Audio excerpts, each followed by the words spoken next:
farming is a crucially important aspect of Valheim, giving you easy access to some of the best foods, potions, weapons, and armor in the game.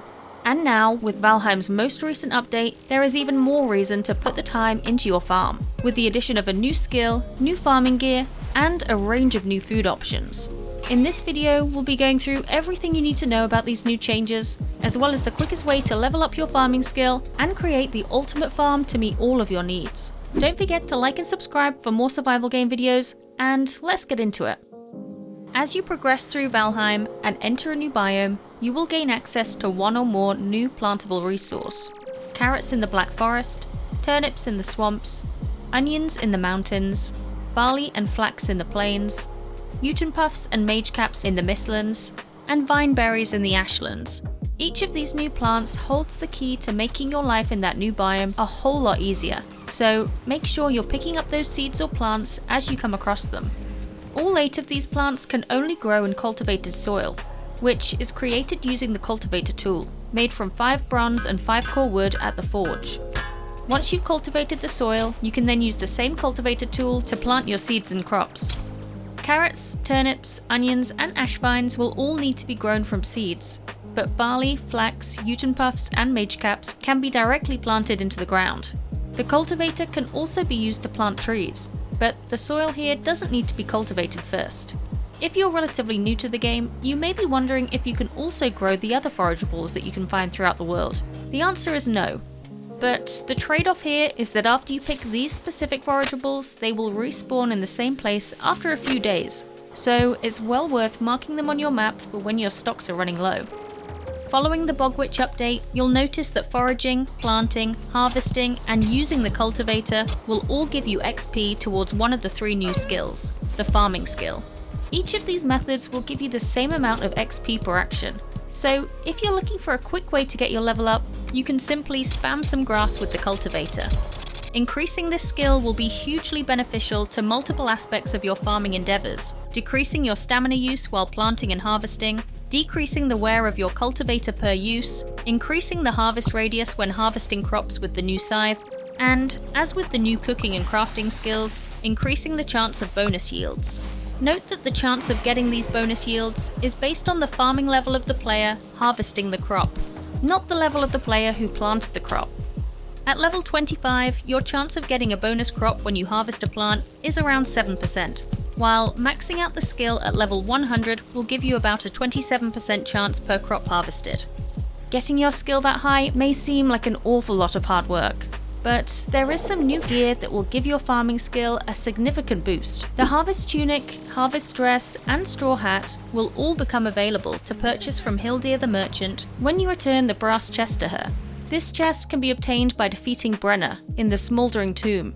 The tunic and dress will reduce your stamina usage when building by 20%. However, when you pair either of these 2 pieces with the new straw hat, you will get the Harvester Set bonus, which will increase your farming skill by a rather staggering 25 levels, significantly increasing your chances of bonus yields when you harvest.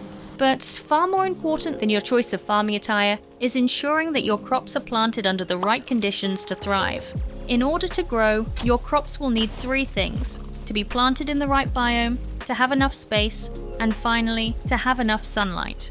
If one or more of these needs isn't being met, your plant will start to look very sad indeed. It will, however, continue to grow, albeit in a very sickly looking way, and can even make a full recovery, as long as you're able to sort out whatever was wrong with it before the plant was due to be ready for harvest. If you don't, your plant will die, rather dramatically. Hopefully though, it won't come to this, as the plant will tell you exactly what you're doing wrong. If you get this message, it means that your crop cannot grow in the biome it's currently in. Sadly, this is obviously something that can't be rectified, as you aren't able to move plants once they're in the ground. But at least it's a lesson learned. Each of the 8 crops can only be grown in specific biomes. Carrots and carrot seed plants will grow in the meadows, Black Forest, plains, and ashlands. Turnips and turnip seed plants will grow in the meadows, Black Forest, swamps, plains, mistlands, and ashlands. Onions and onion seed plants will grow in the meadows, Black Forest, plains, and ashlands. Barley and flax will only grow in the plains. Uten puffs and mage caps will only grow in the mistlands. And vineberries will grow in all biomes except the mountains and deep north. But as of now, nothing grows in these 2 biomes. And can you really blame them? You may notice that this means no one biome can grow all 8 types of produce. But if you really don't want to have multiple farms, you can always build one on the border of the plains and mistlands.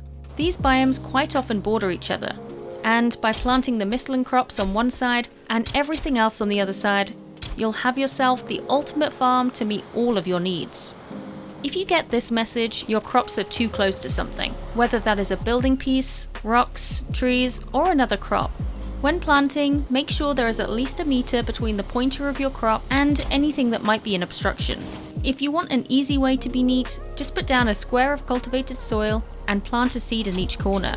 Then just go around filling in between these crops until you have a 5x5 grid. If your crops are too cramped together, you can remove some of them yourself. Or just wait for a few of them to die off or become harvested, which will free up space for the others. Lastly, this message means the space above your plants is obstructed. This includes anything that is directly over your plant, whether that be roof sections, rock overhangs, and it doesn't matter how high up these structures are or how much sun your crop gets.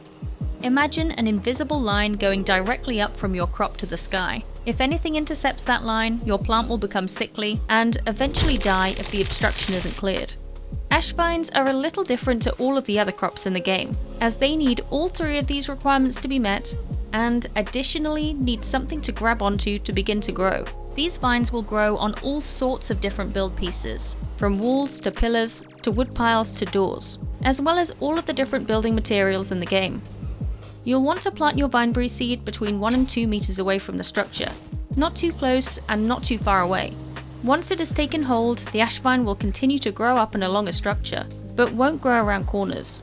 The new ivy seeds, purchasable from the bogwitch for 65 coin, also grow in the same way as the ashvine, but doesn't produce any kind of berry. Now that you've got your crops in the ground, with enough space, sunlight, and in the right kind of soil, you'll want to make sure that they're safe and secure while they're growing. Creatures will attack and destroy your crops while they're in the growing stage, so make sure you have some kind of wall or fence around your crops. Most of the crops in the game will take between 2 and 3 in-game days to become harvestable. If your character doesn't sleep, this is equivalent to between 60 and 80 minutes in real life. However, you can significantly shorten this grow time to under half an hour by going to bed at the earliest opportunity, just past midday. Since this growth time is variable, seeds planted at the same time might mature as much as 20 minutes apart from each other. To make harvesting these crops easier, the Bogwitch update has also introduced a brand new tool for those of you in the mid-game, the Scythe, which is crafted at a level 2 forge by combining 6 silver with a scythe handle. This handle can be purchased from the newest trader, the Bogwitch, for 200 coin, but this item will only become available to buy once you defeated Moda. Even at a low farming level, the Scythe is a real time saver, but once you've maxed out this skill, with the help of your harvester buff, the Scythe can harvest over 30 crops with a single swipe. The Uten Puffs, Mage Caps, and Viberries, however, will not be harvestable using the Scythe. Once harvested, I know it's very tempting just to cook everything up and get on with your adventure, but try to resist, and make sure to set some of your yield aside to replant. Replanting carrots, turnips, and onions will give you a yield of 3 seeds, which will then give you 1 crop per seed when planted.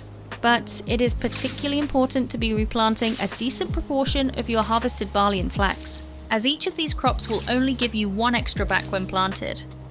Ashvines again work pretty differently. These vines will grow and spread, and each 2x2 meter segment will have a chance of producing vineberry clusters. You'll get 3 vineberry clusters with each harvest, but sadly it doesn't seem like you're able to get the bonus yields like other crops. Each time you pick the vineberries, there will be a 20% chance that 1 to 4 seeds will drop. But unlike other crops in the game, the ashvines don't need to be replanted to continue to produce more berries. In fact, once your vine has attached to the wall, you can get rid of the cultivated soil altogether. As long as it has room to grow, it will spread, giving you more and more chance of getting more berries. As mentioned in the intro, farming can give you easy access to some of the best foods, potions, weapons, and armor in the game. But a couple of these crops will need processing first in order to fulfill certain uses. Flax needs to be spun into linen thread at the spinning wheel, before it can be used to make several varieties of weapons and armor, as well as the lock saddle. While barley needs to be processed into barley flour at the windmill, before it can be baked up into a number of pies and breaded goods. The processing time of the linen thread at the spinning wheel is 30 seconds, while the process time of barley flour at the windmill varies considerably, depending on the current wind speed. This wind speed will fluctuate throughout the day, but certain weather conditions tend to be windier than others, and will therefore produce barley quicker. You'll also want to make sure that your windmill is unobstructed by terrain or buildings, as this can also reduce the speed that the windmill will produce barley. If you want to learn all about the new potions introduced in the Bogwitch update, check out this explainer here. Please leave a like if you liked and subscribe for more. Join Patreon today to support the channel and get access to all of my Valheim PDF guides. A massive thank you to all of my supporters over there, including these lovely people. Thanks again for watching, and I'll see you in the next one.